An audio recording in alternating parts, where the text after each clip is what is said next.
Hello viewers, কেমন আছো সবাই? তো চলে আসলাম ভালোবেসে রান্নাঘরে একটা নতুন এপিসোডে বা নতুন একটা রেসিপি নিয়ে। আজকের আমি তোমাদের দেবো ডিলিশিয়াস স্পেশাল শঙ্কর মাছের রেসিপি।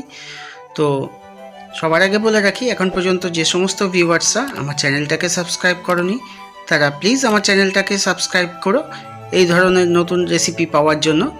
আর পাশে থাকা বেল আইকনটি অবশ্যই ক্লিক করে অল নোটিফিকেশান করে দিও, যাতে আমার সমস্ত ভিডিও সবার আগে তোমাদের কাছে পৌঁছয়। আর আমার ভিডিওগুলো যদি ভালো লাগে তো অবশ্যই লাইক, কমেন্ট ও শেয়ার করতে ভুলবে না। তো কথা না বাড়িয়ে চলে আসি মূল রান্নায়। এই যে দেখতে পাচ্ছ, শঙ্কর মাছ ছোট ছোট পিস করে নিয়েছি। এটা বাজার দিয়েই কাটিয়ে এনেছিলাম। তো যাই হোক, প্রথমে শঙ্কর মাছটা ভালো করে ধুয়ে নেব। তার জন্য একটু গরম জল অ্যাড করে নিচ্ছি, সঙ্গে একটু লেবু দিয়ে নিতে পারো এটা সঙ্গে, এতে মাছের আষ্টে গন্ধটা চলে যায়। তো ভালো মতন এইভাবে ধুয়ে জল ঝরতে দিয়ে দিলাম। এই যে দেখতে পাচ্ছ, এভাবে পরিষ্কার করে ধুয়ে নিয়েছি।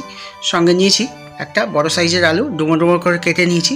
তো যেহেতু নতুন আলুটাকে একটু ভাপিয়ে নেব। তো যাই হোক, জলটা ফুটে ওঠা পর্যন্তই আলুটাকে বয়েল করব। জলটা ফুটে উঠলে জল ঝরিয়ে নেব। আর বানিয়ে নেবো একটা স্পেশাল মশলা। তার জন্য দিয়ে দিচ্ছি এলাচ, গোটা 6-7 এলাচ দিয়ে দিচ্ছি একটু ধনিয়া, গোটা ধনে। তো তার সঙ্গে দেব একটু লবঙ্গ আর একটু দারচিনি, সেই সঙ্গে একটু কসুরি মেথিও দিয়ে দেবো, আর দিয়ে দেবো একটু জয়িত্রী। তো এই হলো স্পেশাল মশলা। এটা ভালো করে একটু ড্রাই রোস্ট করে নেব, মিনিট খানিক ড্রাই রোস্ট করব শুকনো কড়াইতে বা ফ্রাইং প্যানে। একটু ভালো করে নেড়ে চেড়ে নিলেই এই ভেতরে মশলার ময়েশ্চারটা উড়ে যাবে। এরপর এটাকে ঠান্ডা করতে দেবো, এটা গুঁড়ো করে নেব। তো সেই সঙ্গে কড়াইতে তেল গরম করতে দিয়ে দিলাম। তেলটা একটু বেশি করে দিয়ে চারপাশে গ্রেসিং করে নেব। তেলটা কড়াইয়ের চারপাশে লাগিয়ে নেব। এবার আলুটা ভাজতে দিয়ে দেব। তো আলুটা লাল লাল করে ভেজে নেব, যেহেতু ভাপানো আলু, একটু লাল করে ভেজে নিলেই হয়ে যাবে। তো আলুটা ভালো করে লাল করে ভেজে নিয়ে তুলে নিচ্ছি আলুটা।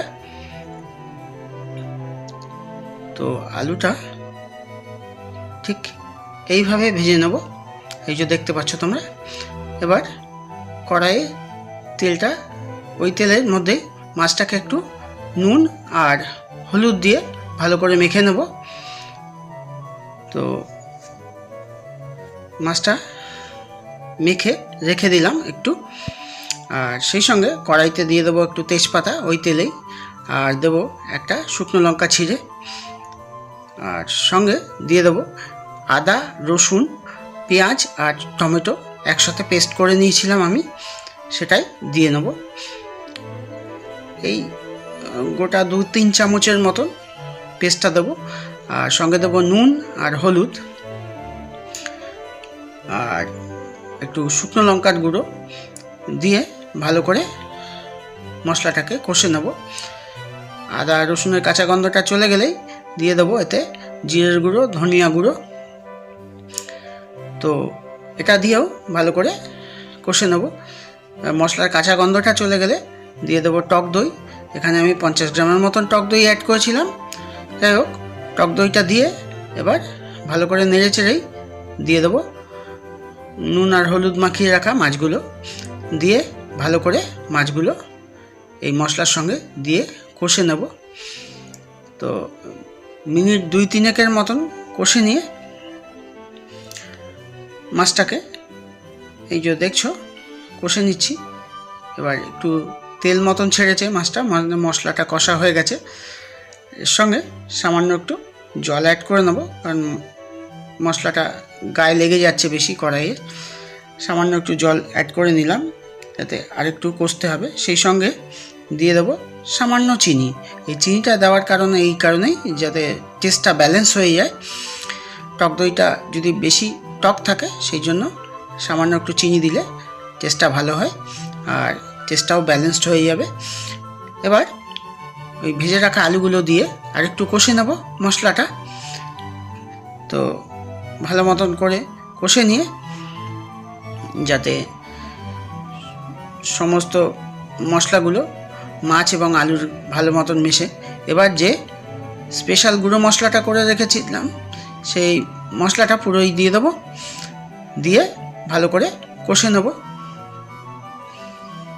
মশলাটা, যাতে মশলার ফ্লেভারটা সমস্ত মাছ এবং আলুর মধ্যে মিশিয়ে যায়। এবার দিয়ে জল দিয়ে দেবো। এখানে আমি 1.5 কাপের মতন জল ব্যবহার করেছি। তো জল দিয়ে এবার ভালো করে মাছটা রান্না করে নেব। তো ঢেকে দেবো, ঢেকে দিয়ে একটু কম আঁচে এটা রান্না করতে নিতে হবে। এবার 2-3 মিনিট যাওয়ার পর একটু নেড়ে দেবো, যাতে নিচে লেগে না যায় বা পুড়ে না যায়, সেই জন্য এটা। সেই সঙ্গে নুন আর মিষ্টির ব্যালেন্সটাও চেক করে নেব। আর একটু ঢেকে দেবো, ঢেকে আবার 2-3 মিনিট রান্না করে নেব। এটা পুরোটাই কিন্তু কম আঁচে রান্না করতে হবে। আবার একটু নেড়ে দিতে হবে যাতে তলায় লেগে না যায়, এইটা বেশ খেয়াল রাখতে হবে, যেহেতু জলটা কম দেওয়া। আর ঠিক গামাখা হবে ততক্ষণ পর্যন্ত রান্না করে নেব। তো আবার একটু ঢেকে দিলাম, ঢেকে ঝোলটা যাতে গামাখা হয়ে যায় ততক্ষণ পর্যন্ত রান্না করে নেব। ঝোলটা একদম গামাখা হয়ে গেছে। এবার মাছটা তুলে নেব। তো এই ছিল আমার স্পেশাল শঙ্কর মাছের রেসিপি। আশা করি এটা তোমাদের ভালো লেগেছে। তো এই রকম নতুন ভিডিও পাওয়ার জন্য আমার চ্যানেলটাকে সাবস্ক্রাইব করে পাশে থাকা বেল আইকনটি ক্লিক করে দিও, যাতে আমার সমস্ত ভিডিও সবার আগে তোমাদের কাছে পৌঁছয় আর এরকম নতুন ভিডিও তোমরা দেখতে পারো। তো এই ছিল আমার শঙ্কর মাছের রেসিপি। আশা করি এটা তোমাদের ভালো লেগেছে।